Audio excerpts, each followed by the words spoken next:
I think that we need this change now because we have no other choice. This is the hardest change that we will make in our community. Shifting, I think, to centering race, economic, and social equity building.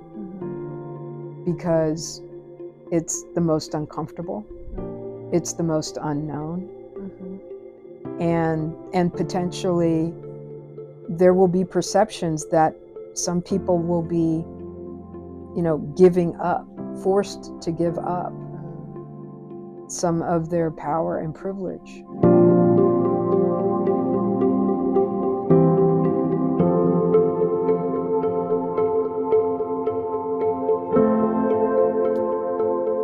So the first question on my mind is, what's new and different, or what's so new and different at United Way of the Wine Country?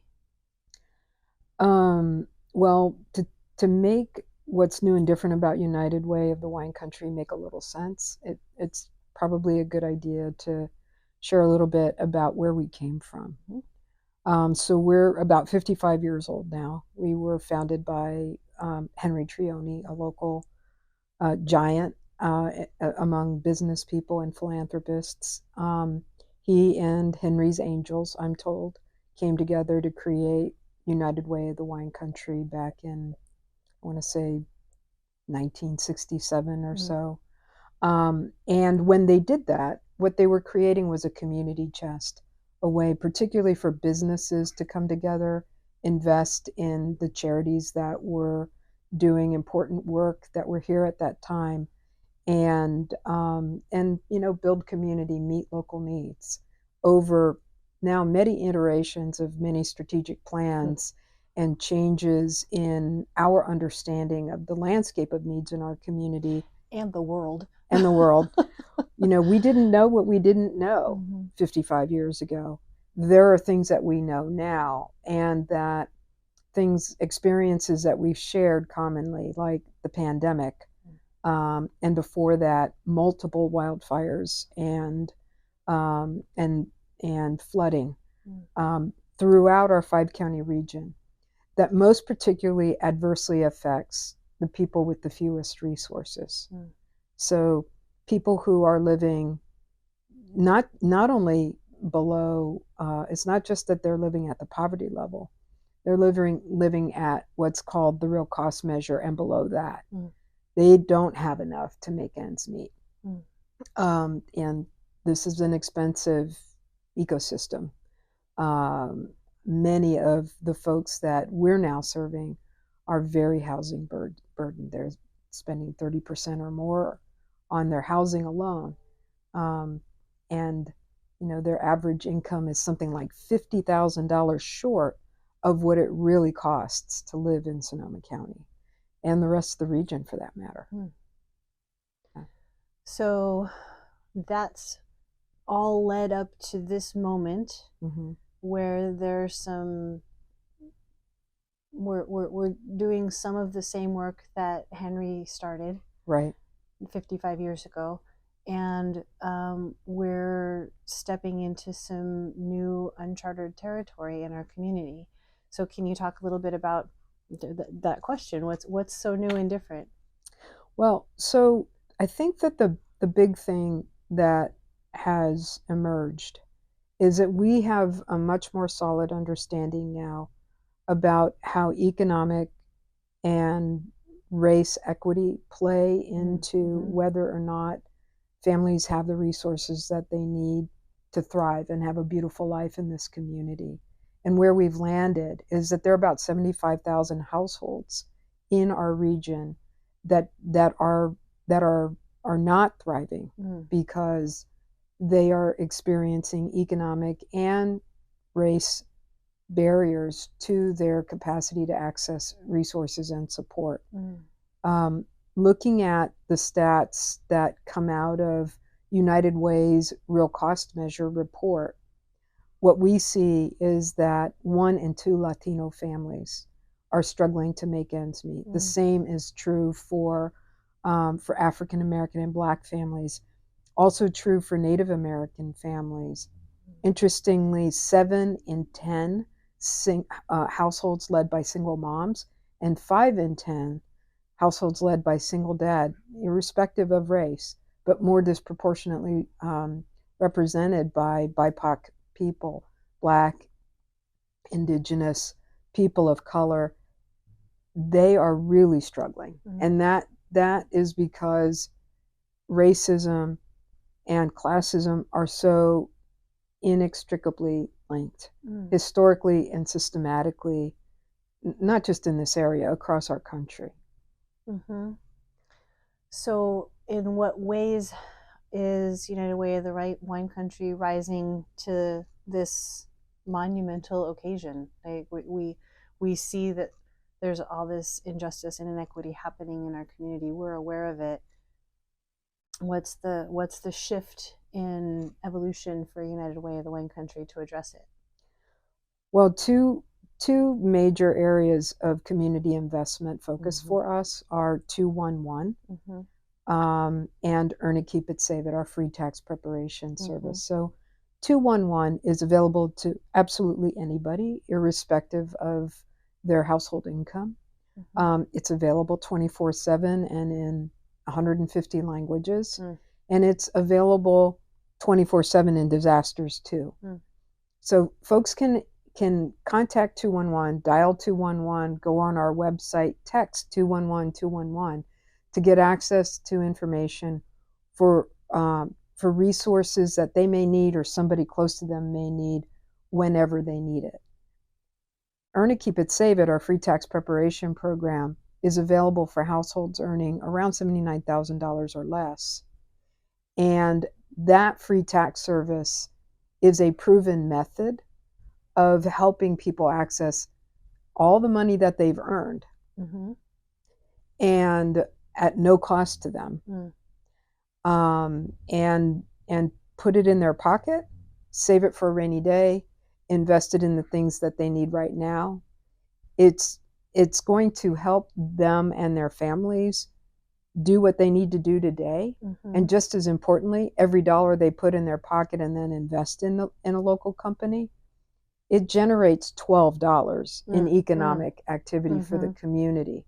So it's revitalizing for that personal income and meeting personal needs, and it's also revitalizing for our local economy. The more people we serve, the better for those families and for our local economy. It has been well researched and over decades that this free tax service, which is provided by, in our case, over 200 volunteers, is the single most effective way of helping break the cycle of poverty. Why? Because folks are getting a substantial amount of cash from the money that they earned over the prior year or even prior years, because we do prior year tax returns as well. And our families know how to spend their money and they know how to save their money. They're resilient. They're well skilled and well knowledgeable about what their families really need and what they can anticipate needing in the future. Well, especially if they're making $50,000 a year less than what it really costs to live here, they have to be knowledgeable, creative, crafty, all of those things, so it makes sense. 100%. It costs so much to be poor in America. And folks who are living on the margins economically know how to make every penny count. And they're super resourceful. They're super smart. They have assets that we far underestimate or appreciate. And we trust them to use what they earn in the ways that they need to. More importantly, the data, the research bears out that they really know what they're doing. Yeah. So these are initiatives that United Way of the Wine Country has been championing for quite some time. We're in the midst of sharing with our community that we're not just your grandparents' United Way. So what's different now? What's shifted in how we're approaching the work? Well, when we say we're not just your grandparents' United Way, what we mean is that we're a united way that is centering our work on economic and race equity building. Mm-hmm. We understand that the injustices that many families in our community experience are based in historic and institutionalized systems that operate almost unconsciously Mm-hmm. because of the ways that they've been created. Recognizing that, we want to not only invest in those community initiatives, but also invest in advocacy, research, data sharing, and convening conversations just like this one to help stakeholders, policymakers, community-based partners, and individual supporters understand, look, this is the water that we're swimming in. This is the air that we're breathing. But if we can recognize that these dynamics are in play and use what we value, um, equity, compassion, kindness, belonging, to lead the problem solving that we do in the community, we can leverage those values, engage in conversations, understand what's happening, and begin to influence the systems change that's needed to really move the needle on these sort of perplexing, vexing, hard to solve issues of the past. Do you want to talk about the community-centric fundraising movement and our participation in that? Sure. Community-centric fundraising is a body of thought that is informed by principles of economic, race, and social justice, crafted by leading thought leaders in philanthropy like Edgar Villanueva, Vu Le, Michelle Shireen Muri, Fleur Larson, and others, who, as fundraisers in philanthropy,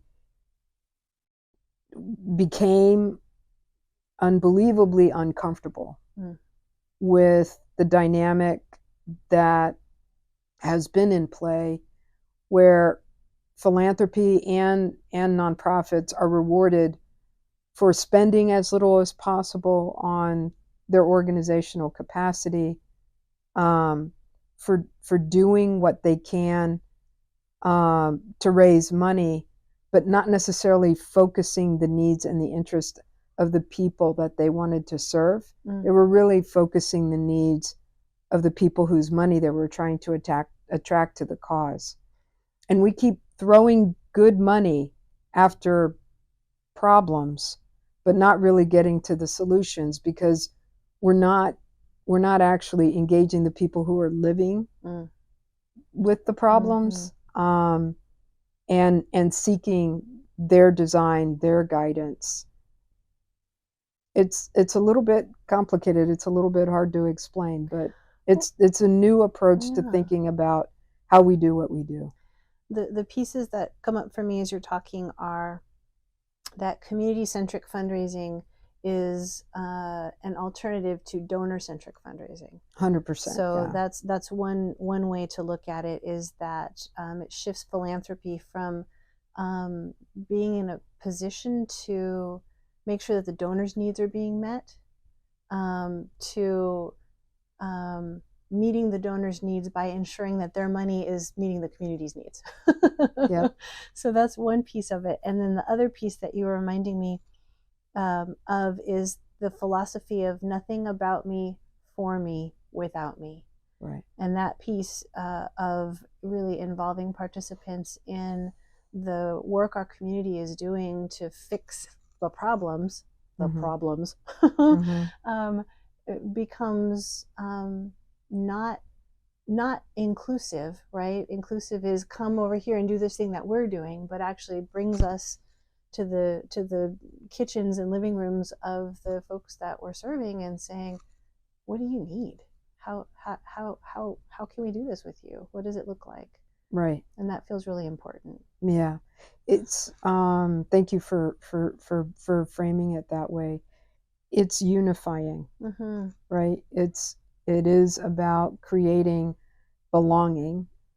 Um, and, as I said a moment ago, recognizing and appreciating the assets of everybody in the community, most especially the wisdom of the people who have been struggling to navigate with often very few resources and very little support. They're the ones who really have perspective on where the barriers and obstacles are, what they are, why they are, and how best to dismantle and disrupt them so that they genuinely can get the access to the resources and the support they need so that they can thrive. United Way of the Wine Country is stepping into this body of thought. And what does that look like for our community? What can people see or touch or read or feel about that as a result of our stepping into community-centric fundraising? Well, what I hope that folks will feel as they interact with United Way of the Wine Country is that when they interact with our staff and our board, when they volunteer with United Way of the Wine Country, what they experience is a sense of belonging to a cause that is greater than the sum of its parts. Earlier today we had 20 volunteers here for the first day of our 2023 free tax season.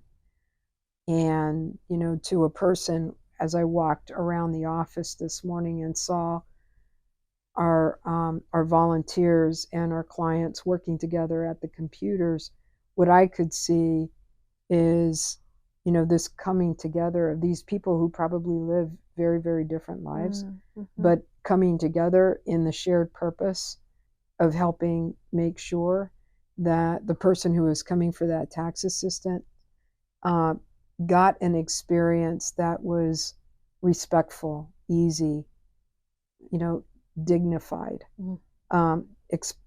compassionate, left them feeling equipped and ready for whatever came, whether they were getting a tax refund or needing to pay. That they feel like when they leave here that they have been a part of United Way and that they want to come back because they want to be a part of it in the future, because it makes them feel like they belong here. That so it to me, it's community centrism is putting the needs of the community that we want to serve in the center of everything that we do, and operationalizing it around all of the administrative and operational and financial management and grant management and staffing support, so that when that happens, all of that is there to support that moment of connection. Why does this shift in direction matter so much to you? Why are you standing behind this?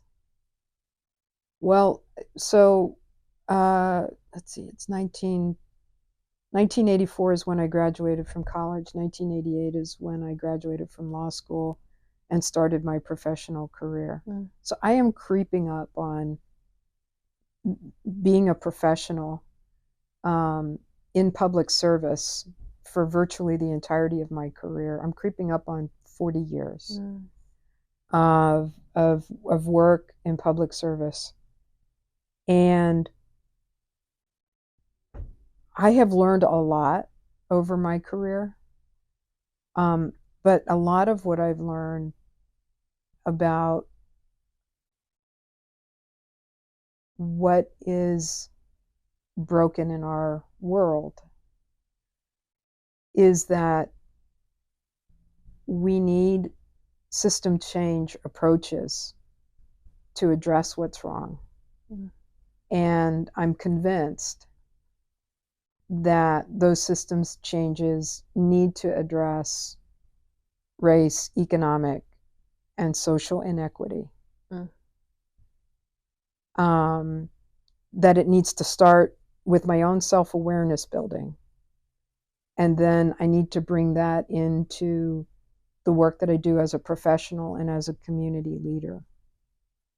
And that work needs to be done because nothing else we've done works. No other approach works. Just throwing a lot of money at a whole host of social problems hasn't changed them, hasn't resolved them. We need to get to the root causes of what creates in-groups and out-groups.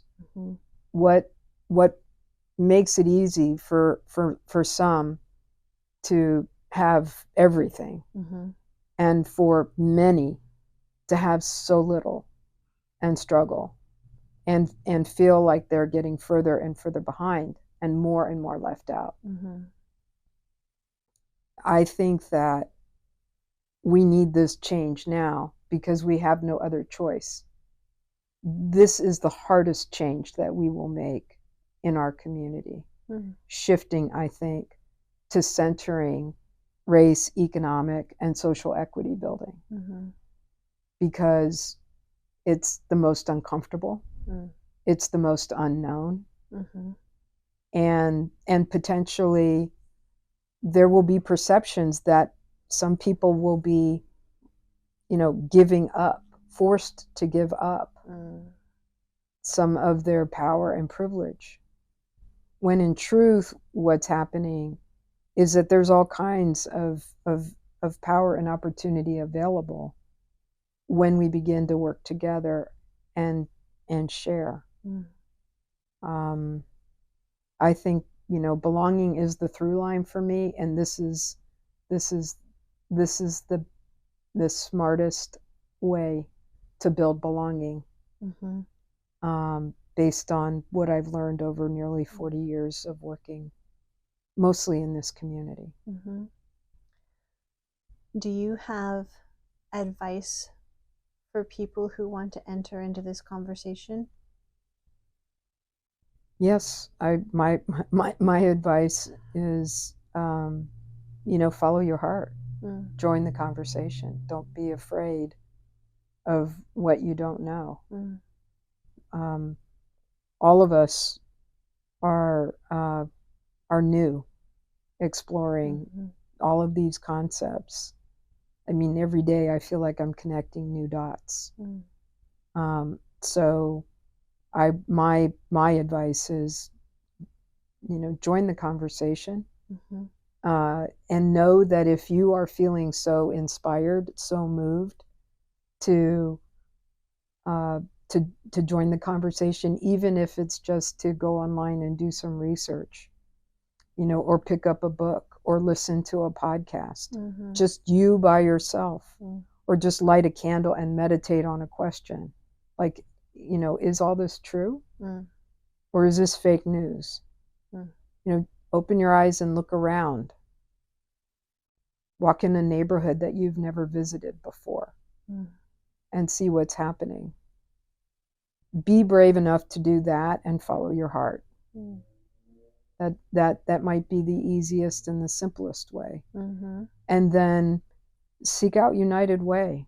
We are very intentionally wanting to create a space where people, no matter where they are on the spectrum of curiosity,